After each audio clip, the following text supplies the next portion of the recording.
Hello and welcome back to TB3 Sports Talk. This is episode 108, and we want to be the first people to wish you a happy new year. I don't know who needs to hear this, but 2026 is going to be your year. I have a good feeling about it. I hope everyone at home had a blessed and great Christmas. We're happy to be back. We all had good, some good Christmases around here, and we're excited for 2026. This is our last episode of 2025, and I wish we could bring better news to the end of 2025. I mean, Lightning are pretty good. They're on a nice little streak. Talking to them much today, but they're the silver lining of everything.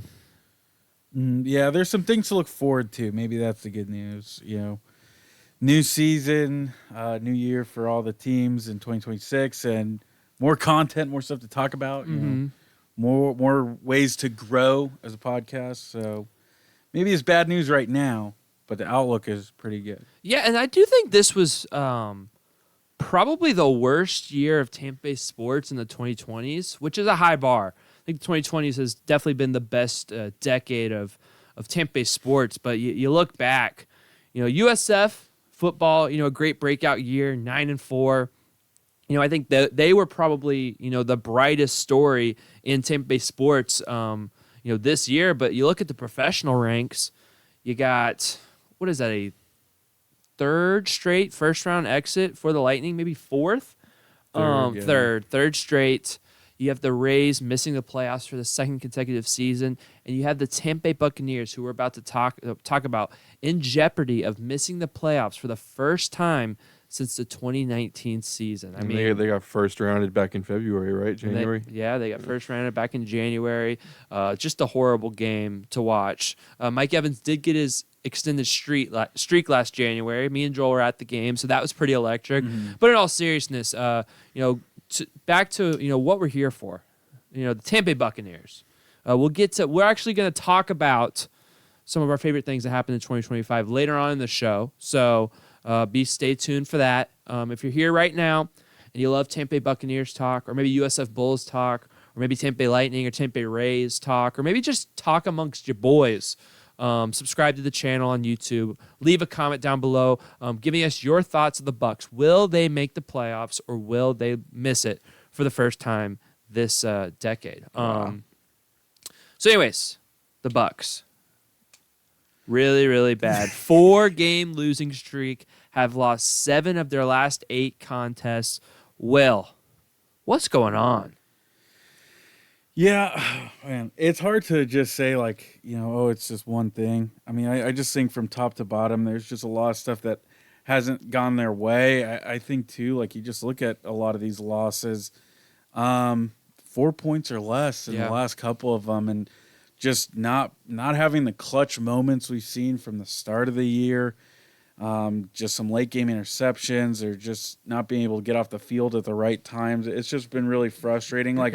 I don't think the team's checked out. I certainly don't think that. You can just see by how they've played. They're in every single game, but they just can't close it out, and they just can't seem to really even get a lead to get to one up the other team. Everything just seems to go wrong. So I think the crazy thing is that we're still sitting here talking about how they could make it. It's just, it seems almost impossible at this point, especially when they don't control their own destiny. But I think just team-wide, just nothing has gone their way. They're not doing things right.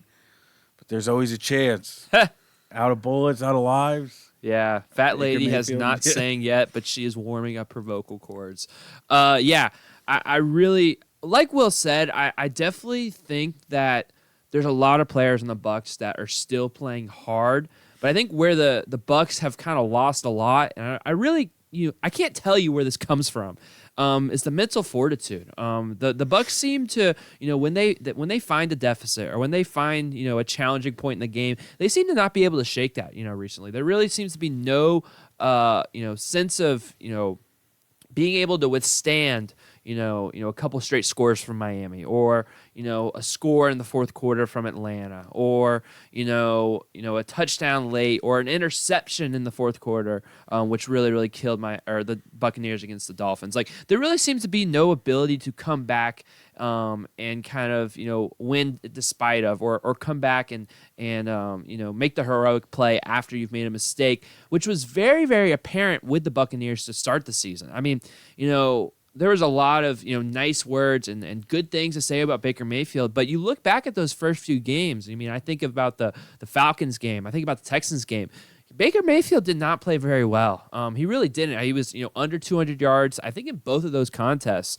And, he wasn't playing well, but he was able to, despite struggling for the majority of the game, he was able to come through at the end and have the mental fortitude to deliver a big drive at the end of the game. The defense was able to get big stops. The receivers, they made big plays. The running backs made big plays. And right now it seems like they do the opposite. Something goes wrong.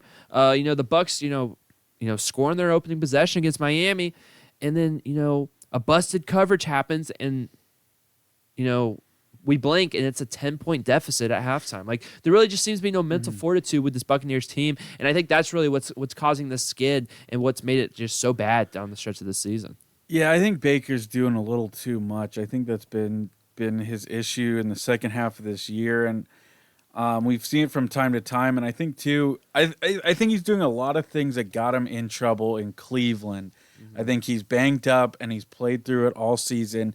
Outside of the second half of the Rams game, he's played in every single game, and you can tell, he's just worn down. And I think with the O-line, like some of the injuries too, you could tell, like, against Miami, like, he's just dancing around the pocket. He's second guessing, like, a lot of pump fakes, a lot of patting on the ball, and just not, like, trusting in himself or being confident to make some throws. And I just think he's doing too much, and just way overthinking it right now. I think it's been the problem. I think just the more pressure there's been on the Bucs to win a game to close out the division, it's just mounting, and I think he's just letting the lows become a little too low. And he's got to settle down a little bit too. I think that's a big thing for this upcoming game, is just settle down. I know it's hard with the offensive line to not trust him because they just have not been great in pass rush, and there's been a lot of injuries. But yeah, he's got to settle down. I think too, a lot of this is the lack of trust between him and the receivers right now, and it might even be going all the way to the offensive coordinator at this point, where part of this is beginning to implode from within. And I don't know if it can get any uglier, but I'm also confident that it can get uglier.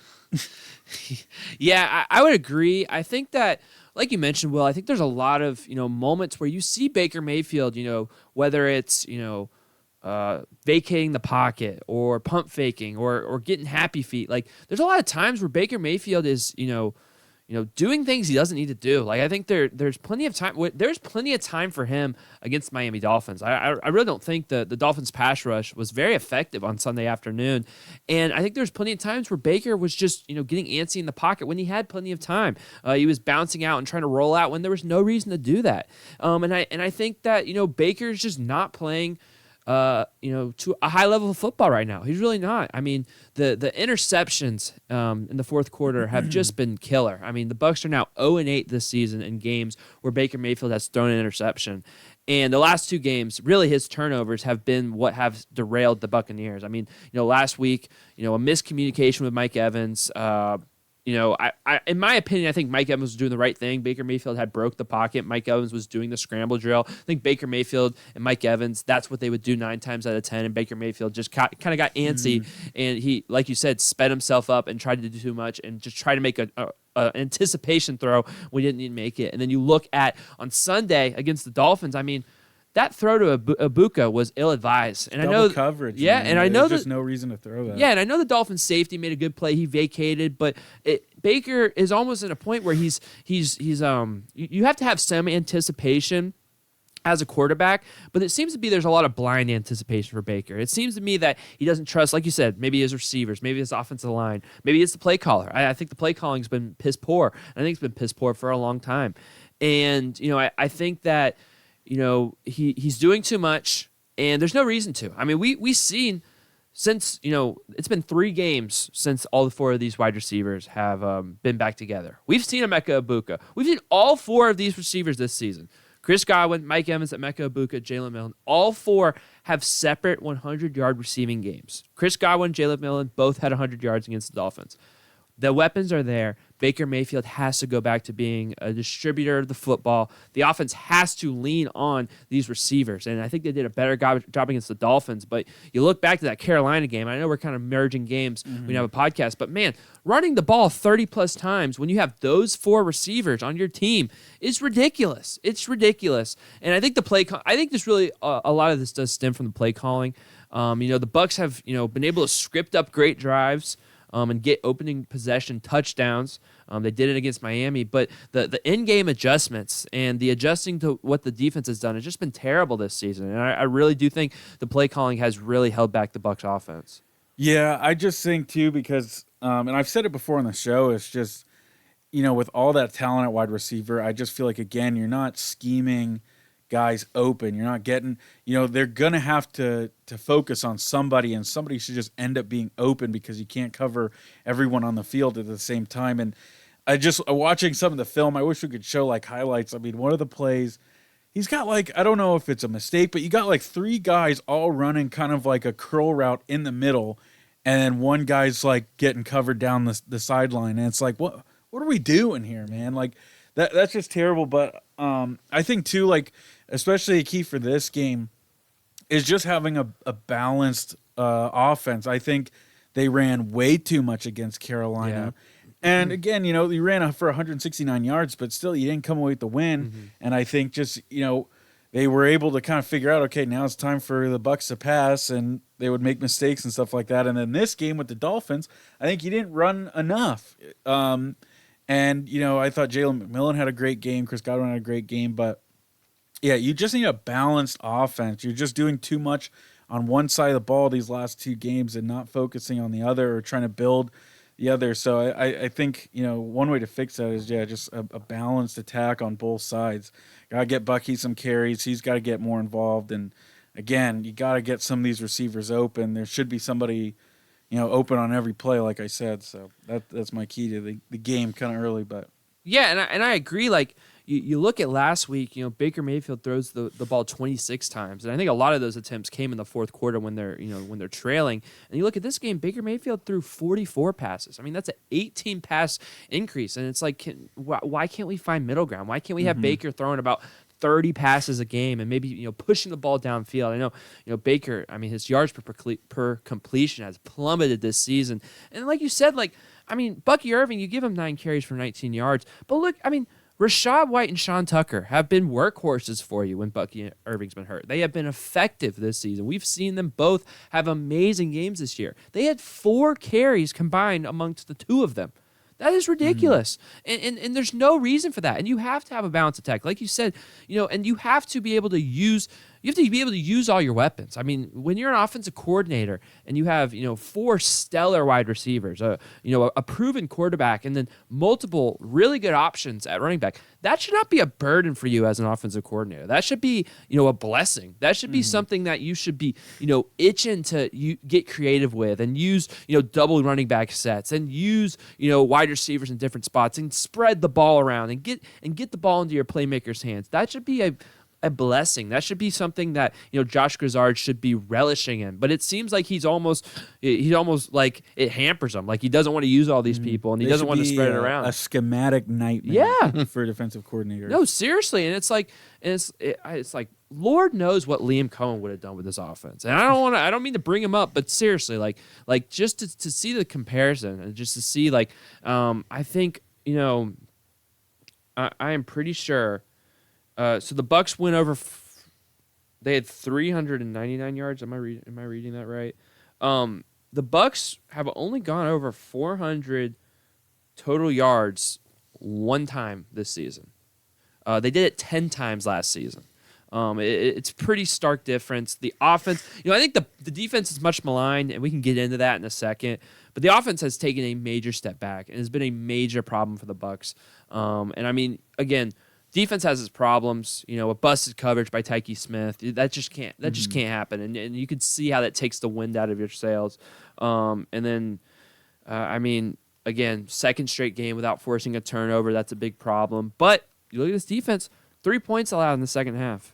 So I think the defense, the offense has to be better, and it really does. And I think there's a lot of Bucs fans that are so upset with the defense. So, the defense is terrible. Todd Bowles is terrible. That I would venture to say I think the offense might be a bigger problem at this point. Yeah, because again, and there's been problems. There's been stuff I haven't liked with Bowles and this and that, but I just feel like, again, he gets way too much of the blame, and the Dolphins is a perfect example. Again, you can talk about that last-second touchdown, to make it 17, but in reality, you scored 10 points against the Dolphins. You really could only muster 10 points when they're not just, leaving the middle open and letting you bleed the clock out on yourself. That's unacceptable. And again, I just think the difference is with Bowles, I think Bowles, for the most part, is calling the right plays. You look at the touchdown to Weiss. Again, Tyke Smith, what are you looking at, man? It's a too high safety look. There's nobody next to you to your left side. That's your job, is to cover anything over the top. Jamel Dean plays it right, because I think they sent Dulcich down in the flats. Jamel Dean picks it up. Well, then Tyke Smith, you're the only guy there. You got to make that play. And I think too, then the touchdown to Dulcich, that's double covered. They have it, and Servace Dennis is just standing there. You just go with that play, and you could have probably picked that off or at least deflected it. And he does neither. And people get mad, Bowles is calling out this guy and that guy. Well, they're the ones making the mistakes. Both of those plays should have been stopped by the defense. And there's been specific guys who have made mistakes. And like you said, holding them to 3 points in the second half, and really that came from that big kick return on. Yeah. That's where they got any amount of points. Your defense did the job. And your offense just did nothing. Just did absolutely nothing. So, again... and to add on to your point, in the first half, I don't really think you can call a defense that will change the fact that Miami ran for 9.2 yards per rush in the first half of this game. Again, at some point, you can say, he's got to fill the gaps better, he's got to send better blitzes, but players got to get off blocks and make tackles, and they just were not doing that in the first half on Sunday. And you're right. He again... a proof of calling the correct plays is giving up 17 in the first half and only giving up 3 in the second half. And again, you score on your opening possession, and then your next 8 drives, you score 3 points combined. It's unacceptable. And again, the turnovers are backbreaking. They really are. The turnovers killed this game. The bad interception, the not being able to protect Baker's blind side. Obviously, backup left tackle. That happens, but it's frustrating. It's a bad game. The turnovers and the lack of offensive execution, I think, by far lost you this game on Sunday. And that's the whole thing. It's you can have one thing. You can have a conservative offense, but then if you're having a conservative offense and you're making turnovers, you can't have both. It's one or the other. You either have to be an electric offense that will give up some turnovers, or you're completely conservative and you never turn over the ball once this season. Yeah, absolutely. Absolutely, and that's kind of what the Bucs were in the first half. They weren't as explosive as they were last year, but they weren't turning the ball over. There's a long stretch of games where Baker Mayfield, I think he was at 2 interceptions for the first half of the season, and now he's, he has really picked up his interception total, and yeah, you can see with the offense's lack of execution. Mm-hmm. I think, what is that? 1, 2. 7 interceptions in his last 6 games for Baker Mayfield. Wow. Yeah, it's unacceptable. And that's probably about 500 with the touchdowns, I would imagine. Yeah. Man. Yeah, and a lot of those too coming in the second half and fourth quarter specifically, in some must win moments, and you need a clutch moment out of him, and he's coming up with bad interceptions. Yeah, I think that's 4 straight games with a fourth quarter interception for Baker Mayfield. That's unacceptable. It can't happen. Baker Mayfield is not playing at a high level right now. He is hurting the Bucs more than he's helping them right now in the last month of the season. This might be a hot take, but I do think that this kind of helps the Bucs going forward in the coming years, because you don't have to give Baker the extension right now, so you can kind of do some things, add some things to the team if you wanted to for the next season. Yeah, I think Baker at this point, he's playing his way into extension next year. Next year is going to be a make or break year for his first contract extension. I don't really see a world where he gets it this offseason. So if we retool, I do think that'll help with the salary cap that we don't have to worry about him yet. And I still don't think Baker is, even if you were to extend Baker, I don't think you want to give him $40 or $50 million. I mean, I look at Sam Darnold.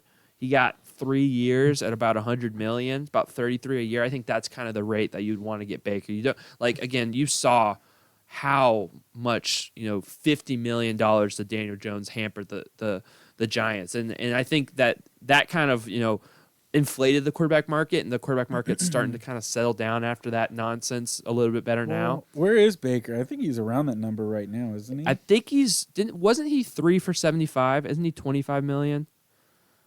Maybe. I thought it was in the 30s, but let me check. I'll look it up. 33. Okay, so again, I think that really you should keep him at that rate. Like I think that's a pretty fair rate for Baker to be at. So, anything else on this game? Yeah, I think we should really. maybe address the coaching staff reports. Mm-hmm. So this week, for all my Todd Bowles haters, it's not looking good because multiple reporters.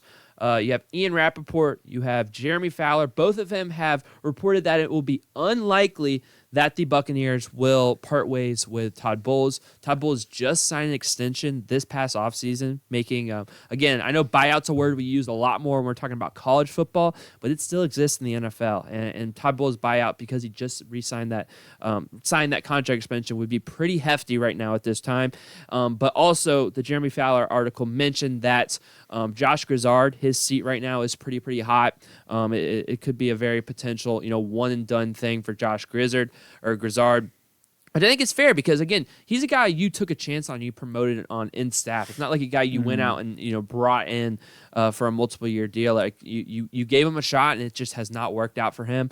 I think you look at special teams coordinator Thomas McGahee. He's gone. He's got to be gone. I think that's again, because I am the captain of the Todd Bowles fan club. I am his number one supporter. That's a move he should have made, is fired him mid-year, because again, blocked field goal in this game for the Bucs, and then a big costly return, and it's been like that all year. Like it hasn't been anything different, and you should have canned him. You saw what the Rams did. The Rams fired their special teams coordinator when they felt like he wasn't getting the job done, and I didn't really like how Todd Bowles was talking about him in one of his pressers this week. But it's like, if he's not doing his job and there's just been constant mistakes, fire him. There's no reason to keep that guy around.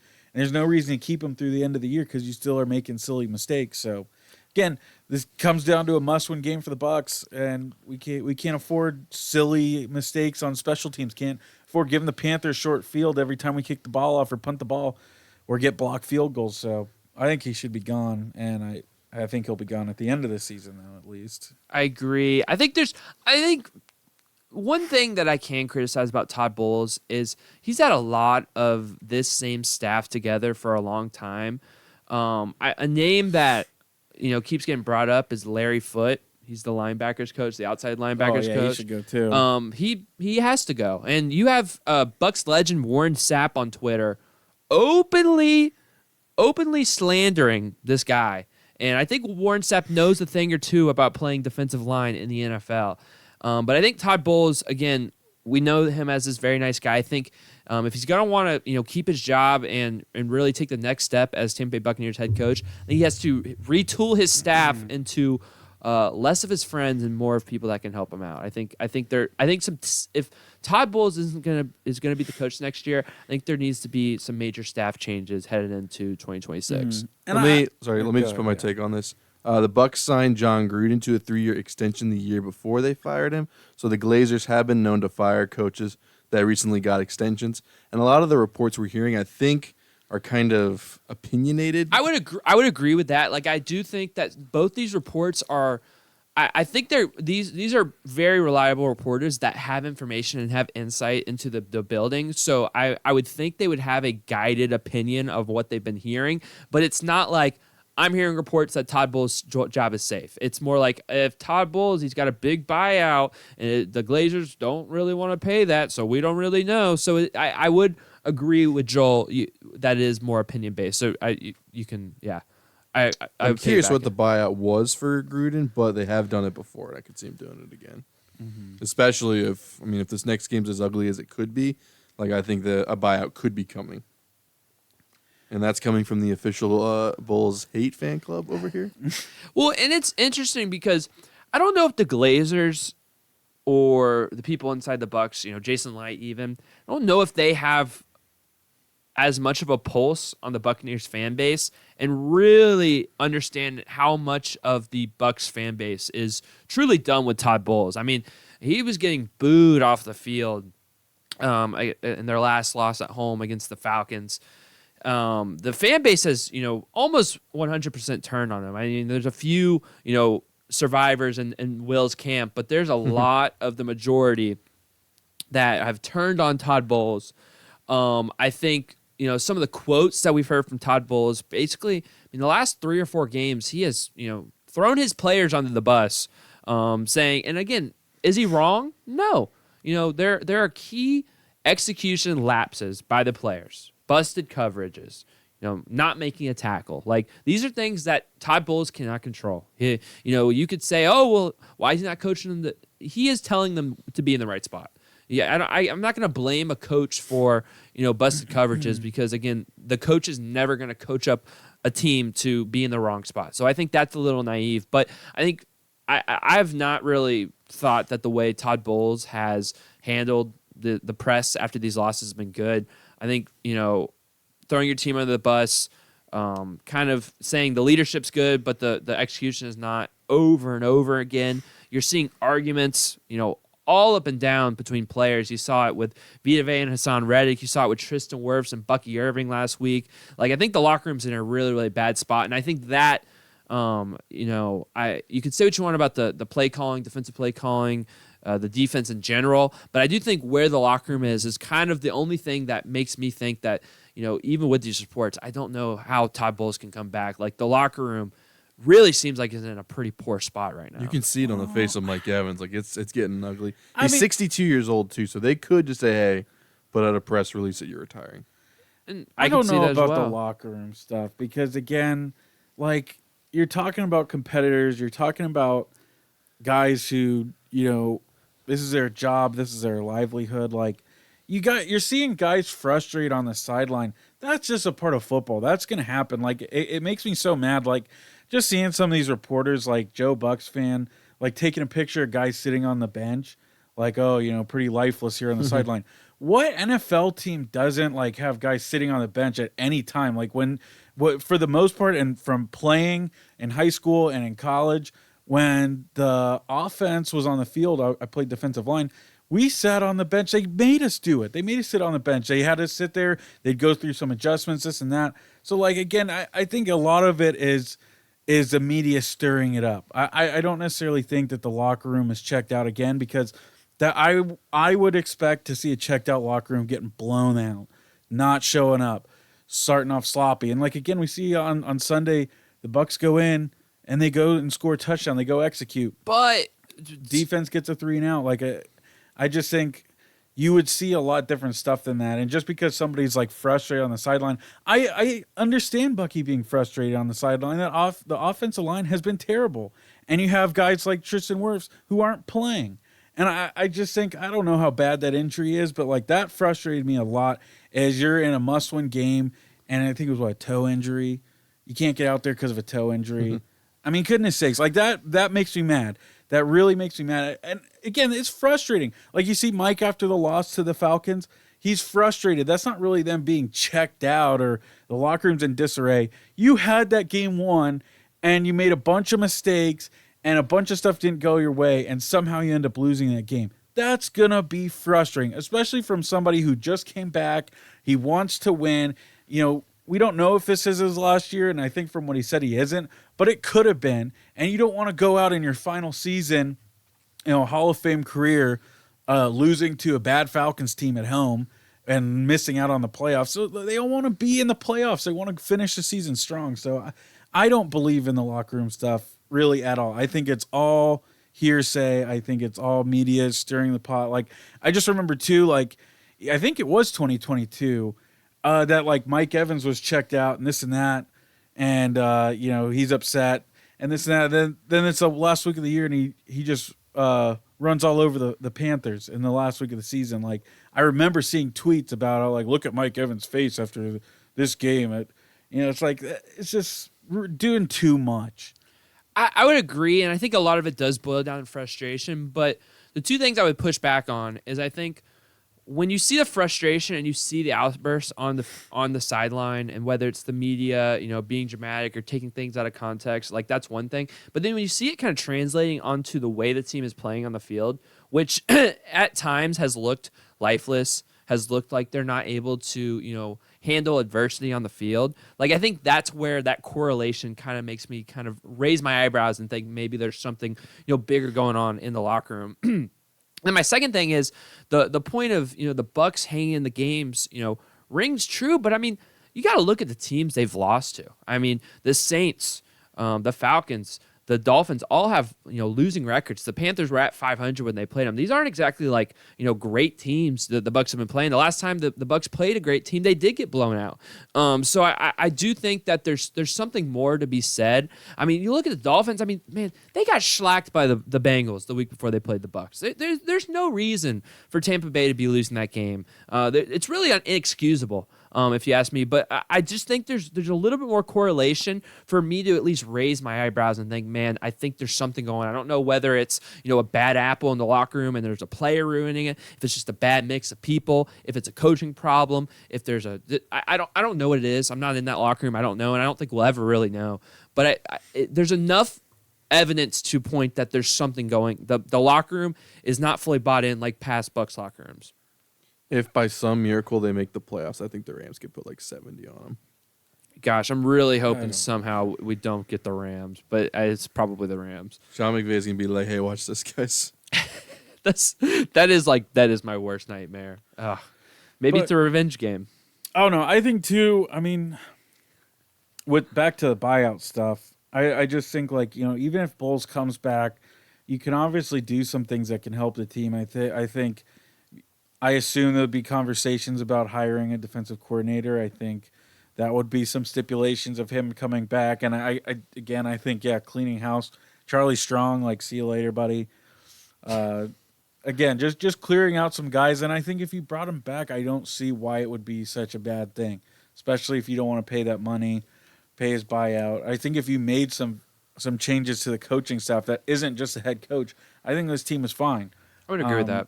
I think you need to make a lot of player moves too. I think you need to have a very, very defensive focused draft and free agency and not getting guys who are borderline practice squad players or dinosaurs. I think that's another thing too. We just got to do something in free agency, not making low risk stuff. Yeah. Try to go out and get somebody big or make a trade. Heaven forbid we make a trade. I'm begging you, Mr. Light, please. There's a disgruntled guy in Las Vegas who would be real nice to have coming off the edge in Tampa Bay. That's somebody there like, go make the trade and get him. Go get Max Crosby. Seriously.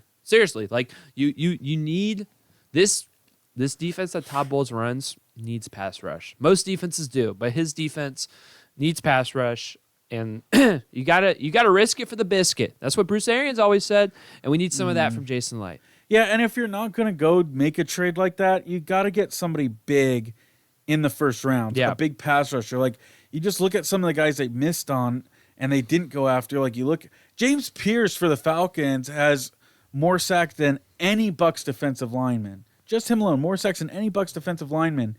And why didn't we go after somebody like that? Like, you just looked at the guy that the Panthers got too, and he's had a good season. Oh, yeah. Oh, my gosh. Is that Shamar Stewart? No. Or Scorton? Yeah, Nick Scorton. Scorton, yep.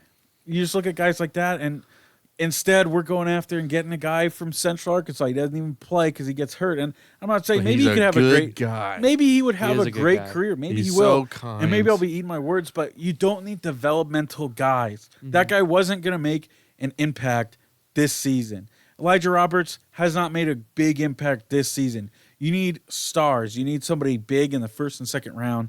No more developmental guys either. Like, you gotta pick a game changer, or somebody who you expect to be a game changer right away. It can't be developmental guy. We're going to work on him. Has not really a big name, but he has some good tape. No, you got to go get a superstar in the first round. A dog. Mm-hmm. I agree that first 3 rounds really should be used on defensive players. Anything else? I guess as we look ahead, I mean, any notes on this upcoming Panthers game on Sunday? Get out early, please. We cannot. We're incapable of playing from a deficit. Yeah. Yeah, I think that's true. Can we, when we get our hands on Bryce, I was just called him Bryce Archie. We get our hands on Bryce Young, you got to bring him down. I mean, there's just too many examples in that last game of Bryce Young just getting out of trouble, extending the play, and finding receivers off schedule. And then again, I got to be able to cover Tedero McMillan one-on-one. I mean, again, two big plays really derailed the Bucs defense. So you minimize the big plays. The Panthers really didn't move the ball great against the Bucs. And then on the flip side, throw the ball around, man. Do not run the ball 30 times against the Panthers again.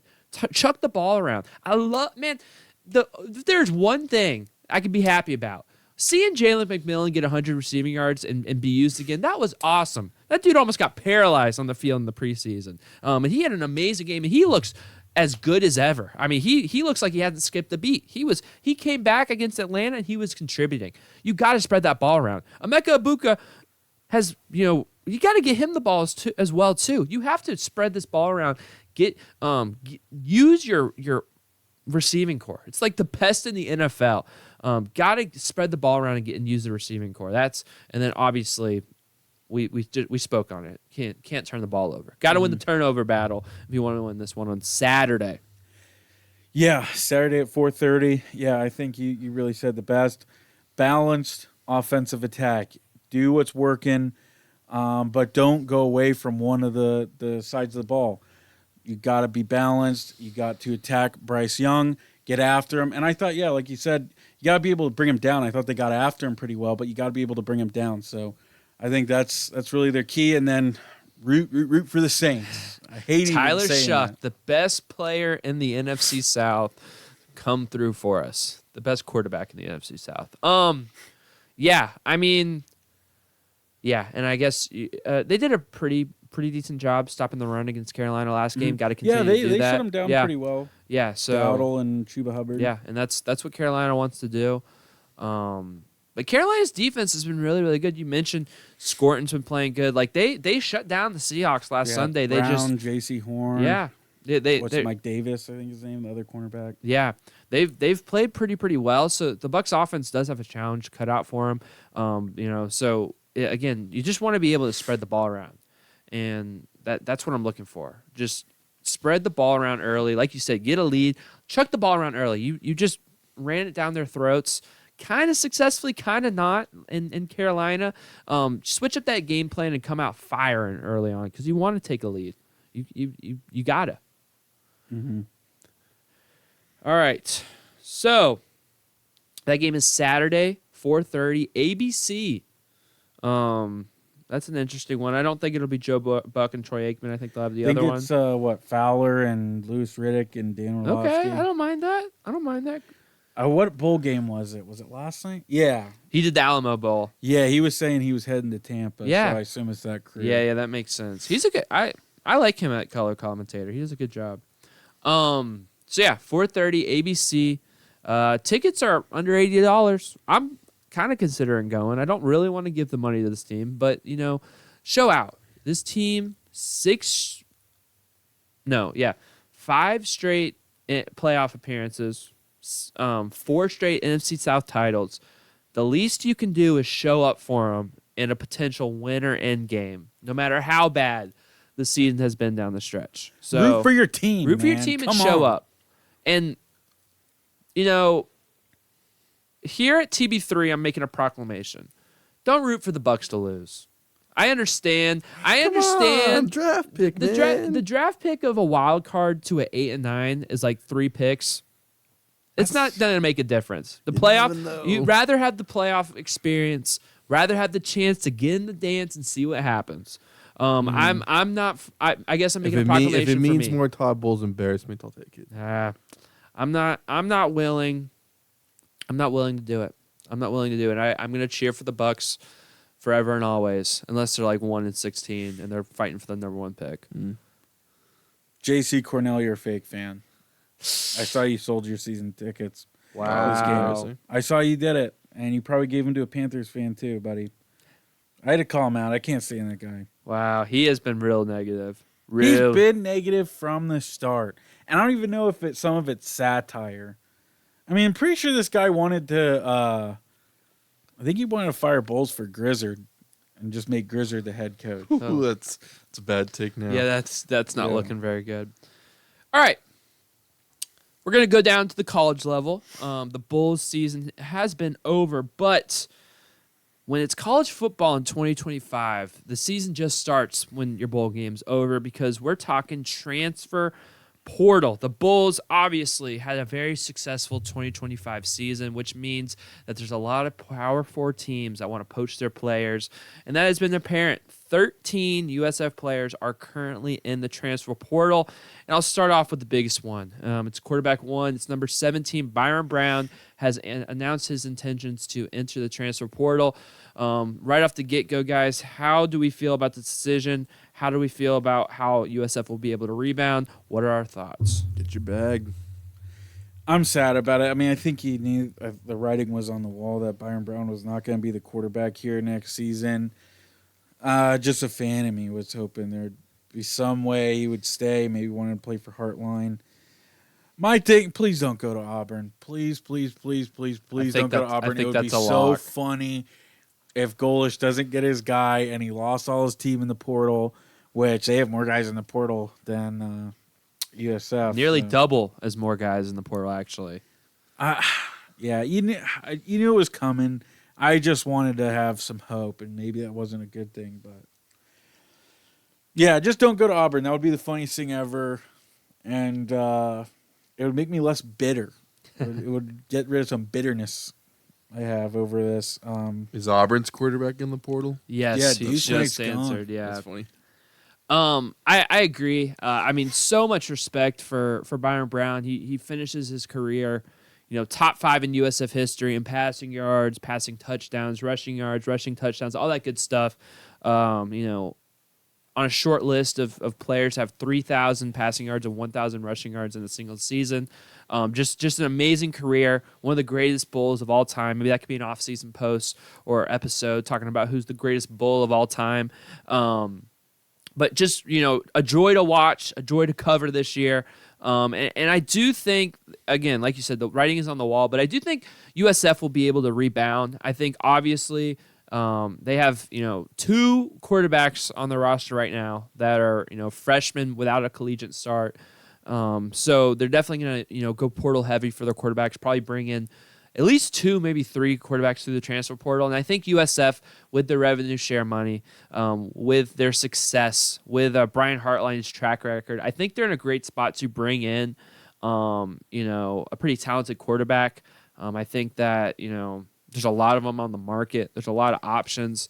I look at, I think, I don't know how to say his last name, but, Ohio State's backup quarterback, Lincoln, I think it's Bicolts. He's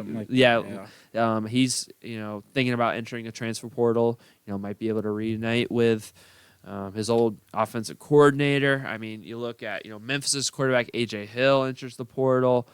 There's a lot. There's a lot. I mean, a name that's been thrown around is Aaron Nolan, the backup quarterback from South Carolina. I think would be a good option. There's some. I don't think it's going to happen. There's people claiming Rocco Beck should come to Tampa. That's where his father's from. I don't think that's going to happen.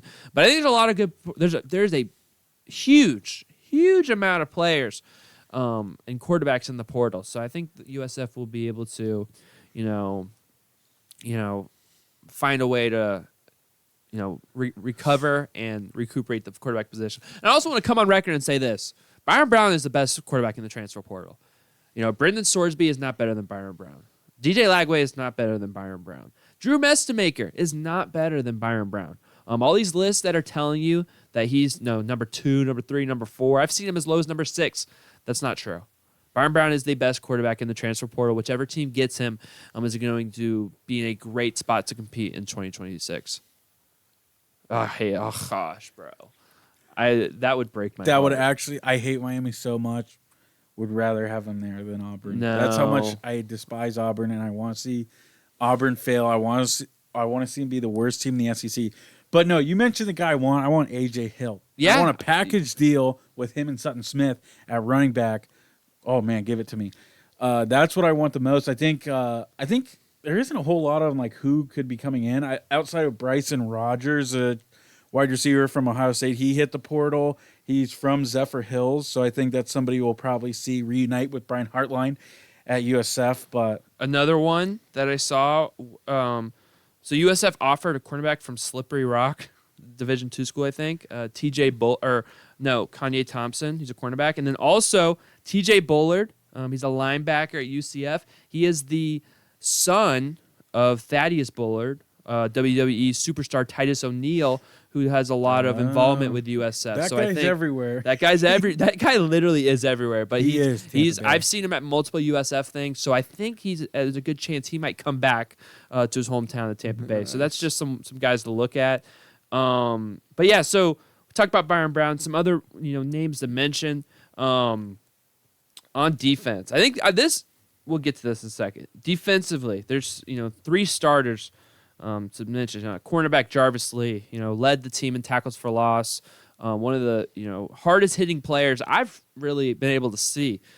Safety Fred Gaskin, both starters. Fred Gaskin, both these guys are sophomores, really good players. Then you got senior Trayvon Mitchell, who's one of the best defensive linemen for the Bulls this season. And for my money, I think he was the best defensive lineman for the Bulls this season. So that's 3 defensive starters to go along with losing Deshaun Rucker, to go along losing with Mac Harris, Jalen Schuler, Devin Lee, Josh Lescar. So this defense is going to look a lot different. There's going to have to be a lot of recuperating in the portal, and these transfer portal guys aren't going to help. And I like the defense coordinator hire Allridge. Yes, Josh Allridge, yeah. ECU, man, what a bowl game, huh? Yeah, that was a good one. That was a nice game for them.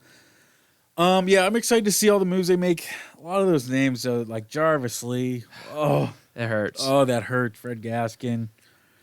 But yeah, they're gonna have to do a lot. But portal season is fun, man. It's exciting. Get to see all the new guys. Get to see what Hartline's vision is for the team. Hopefully, it's good. Yeah, Josh Aldridge comes over from ECU where he was the defensive coordinator, and ECU ranked number 1 in most statistical categories defensively in the American Conference. We saw, again, I think when you go, he didn't coach ECU in the bowl game, but really, you look at that defense. You look at that defense, and they're not going around. Yeah, they're not going to change much from. Yeah, it's going to be pretty much his defense, just called by a different person. And man, they were flying around. Mason Heinzel's been one of the better quarterbacks in the ACC as a freshman, and they made him look like he'd never played a football game before. Yeah, they forced 5 turnovers. Yeah, so very, very excited about that. Tim Beck coming over as the offensive coordinator, the former Coastal Carolina head coach. So yeah, a lot of staff hires. Make sure to just follow on X and on Instagram. All that stuff's been posted and laid out. And I guess some more offensive transfers, just a note. Alvin Isaac was you got running back Alvin Isaac, who ended up being the second or third string running back, but played a major role. Also was the kick returner. Wide receiver Chaz Nimrod, who has 1 year of eligibility left, and then wide receiver Keyshawn Singleton. So the USF's 2 of their 3 top receivers will be hitting the portal. For Singleton, he's that's one that will definitely leave a hole. That's another one you kind of saw the writing on the wall. He was gone the moment Golish was. Yeah, uber talented. Just so good. Over 800 yards. I think he was just the 3rd USF player ever to record over 800 yards in a single season. Just really, really good. You think of the big moments he had early on, the long touchdown catch against Boise State, against Florida. And then just dominating games down the stretch. So he will definitely be missed. I think he will be missed. Chaz Nimrod obviously missed the last 7 games of the season. Alex Golesh told me every freaking week that he was day to day, and he never came back and played. So that's one thing I won't miss about Alex Golesh is this this injury lying that he does. Byron Brown, he's week to week, and he has a broken foot. Like I won't miss that. Hopefully, Brian Hartline, if you're listening to this podcast, just don't do it. Don't take his advice. So just don't do it. Like it's so much easier, especially with all this gambling nonsense going on, this, insider trading, all that stuff. Just report the injuries. That's a Tampa thing, though. Like, if you come to Tampa, that's how you play it, because the Rays are that way, too. Yeah, and it's just like, report the injuries. Just report the injuries. That makes me so mad. But yeah, and then I guess some guys to note, just that I'm watching, that I really hope will not go in the portal. Number one, first and foremost, is freshman wide receiver Jeremiah Coger. Mm-hmm. He was the Bulls' second leading receiver this past season, and just you just start kind of dreaming about what him and Brian Hartline can do together, at USF. So really hoping he'll stick around. Christian Neptune, another freshman wide receiver. Nakai Davenport's a guy who became the Bulls' workhorse running back who has not entered the portal. He's their leading rusher behind Byron Brown. So he's a guy that you'd like to see stick around. On the defensive side of the ball, starting quarterback James Chenault is still around with USF. He played a lot of really good reps. Was kind of their top, cover corner, just outside one-on-one, matching up with the receivers. So I would like to see him come back. I think young pass rush or edge rusher Ira Singleton, who was second on the team or third on the team, and quarterback pressures, really came on late in the season. Long, athletic. He would be a guy that I think should be one of the top defensive priorities to bring back, along with those young linebackers. Rodney Hill, Xavier Hamilton, those are guys you want to bring back. They've learned under the tutelage of Jalen Schuler and Mac Harris and played some solid time this year. Want to bring those guys back up and have them ready and to play. And then I think that's kind of all off the top of my head. Mm-hmm. Those are all the guys. Cole Skinner. He left. He's going to the. Yeah, give him the ball, give every offensive lineman his dream, and he just leaves. Yeah. He got greedy. Yeah, don't let the door hit you on the way out, man. Yeah, the offensive line will definitely look a lot different next year. A lot of people graduating. There's a lot of experience on that offensive line, but I think that's not a bad thing. I think that's just college football.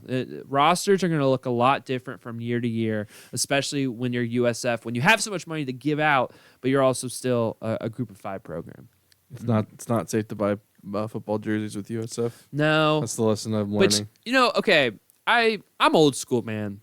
I don't think I would ever buy a college jersey with someone named on the back. I like it. I liked it when there was just a number, no name. That's, before the NIL era, we don't have names in NCAA football, all that good stuff. And I just personally, I'm old school. I would not buy a jersey with a college player's name on the back. That's just me. I think it depends on who they are. Like Tim Tebow. I think that's a timeless classic. I would do I would do one who's like in the NFL or an old player, but I wouldn't do a current player. I don't know. I would do if I was gonna buy any USF jersey with a name on the back, I'm getting the Quentin Flowers jersey. That's what I'm getting. Yeah, that's what I'm getting. Mm-hmm. I'm not getting a current player. Grothy? I don't know. That was too much before. I have more of a tie to Quentin Flowers. I was watching him. Grothy was like I was a little boy. All right. So yeah, follow us on Instagram, follow us on X, TB3 Sports Talk, for if you want to, keep up to date with all USF transfer portal talk, who's leaving, who's coming in. We'll have a better idea in a couple weeks when the portal ends. It opens tomorrow or in 2 days, yeah. January 2nd, and closes on January 16th. So once all the dust settles, we will for sure recap and give you guys some insights on all the people that have left and come in for USF in a couple weeks. All right. Talk Bucs, talk Bulls. Now let's talk about 2025. I mean, like we said, not a great year for, Tampa Bay sports, but still a lot of great moments. A lot of great moments for the podcast, on the sideline, on the field. A lot of good stuff. But I think I'm going to say something, and I don't know if you guys agree or disagree. I think USF's win over Florida was the best Tampa sporting win this year. Agreed. I think so, yeah. I'll go recency bias, and because I was in the stands, I'm going to go the Bucs Jets win. Wow. That would was mean a like good- throwback jerseys. First win in a throwback jersey in a while. Coming back from a deficit in the stands, getting on some Jets fans. I think that's my number one victory of the year. It's fair. So when I think of Bucs wins this year, I think my favorite is the Seattle one. That was a good one too. I think the Seattle comeback win, Levante David, father time, getting that interception. I think that's my favorite Bucs win of the year.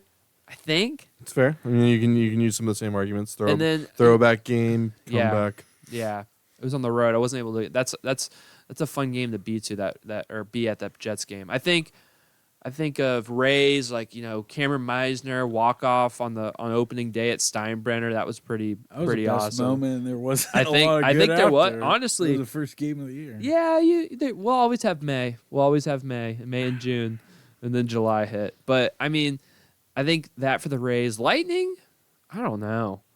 They had a pretty good game. Their game on Sunday was pretty awesome. Yeah. Like that might have. Oh, was that the shootout one against the Canadians? That was a good one. We went up by 3. We gave up 3 straight. Yeah, I was also super frustrated. They scored last second, but then we won on the shootout. That was. I mean, like of all the emotions you can have in a game, that was one of the ones you'll probably remember. I think my favorite Lightning game this year was Oilers. Was that the game where Vazzy, stuck out the amazing save, and then they went down in overtime? And got the breakaway. That was one of the greatest hockey plays I think I've ever seen in my life. They replayed that one play for 5 minutes. It was great. Awesome. It was seriously one of the best end-to-end hockey plays ever. I think that was in November, early December. Yeah, that was a really good one. Any loss that sticks out as the most heartbreaking on the other side? I mean, obviously, was it the Navy game? Or was that Army or was that Navy? I cannot remember. But Navy, yeah. That stings. It still stings. Navy Eagles. Was tough. I think Memphis hurts more in my heart, though.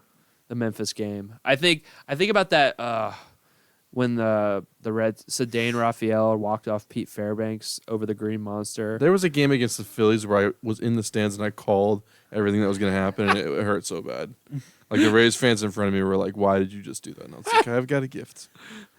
The Aranda walk-off against the Yankees. That was a good one. Game. Yeah, that's one. That. Yeah, that's one that comes to mind because that was a crazy. Were they down 3 or 4 runs in the 9th inning? It was wild. Chandler Simpson's first game. Yeah. Yep. But yeah, I think, dude, that was a great day. Me and Joel's legendary. That was good. Dale Mabry doubleheader. Man. I was debating. I was like, that's kind of personal, but it was the Rays. Yeah. The Rays part was very good about that too.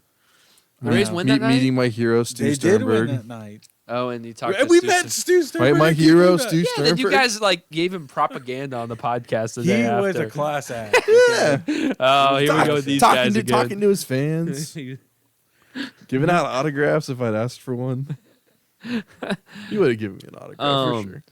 I didn't want it, though. He would have. He would have taken a picture. He would have done anything. I would have used it as toilet paper. No, thank you. Also, that Panthers game in the playoffs where the Lightning were up 2 and they scored 2 in 20 seconds. That one, I think in terms of Lightning losses, that was the worst this year. But yeah, let us know in the comments, what was your favorite game of the year? What was your favorite win? What was your favorite moment of 2025?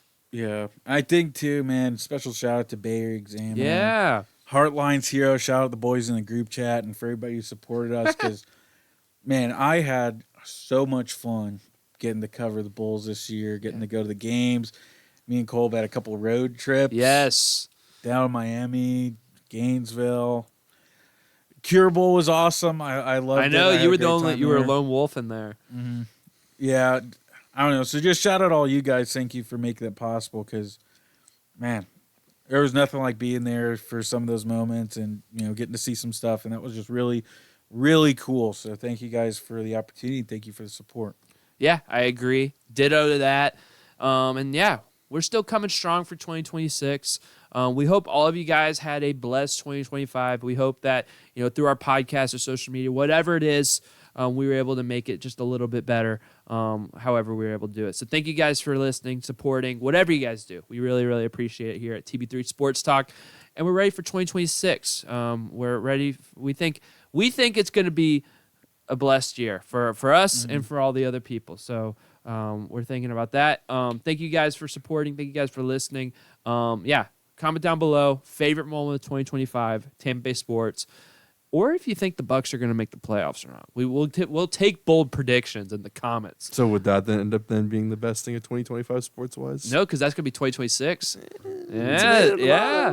That'll be starting 2026 strong. Yeah. But yeah, as always, subscribe to the channel, share the video with a friend, and most importantly, have a beautiful and blessed night.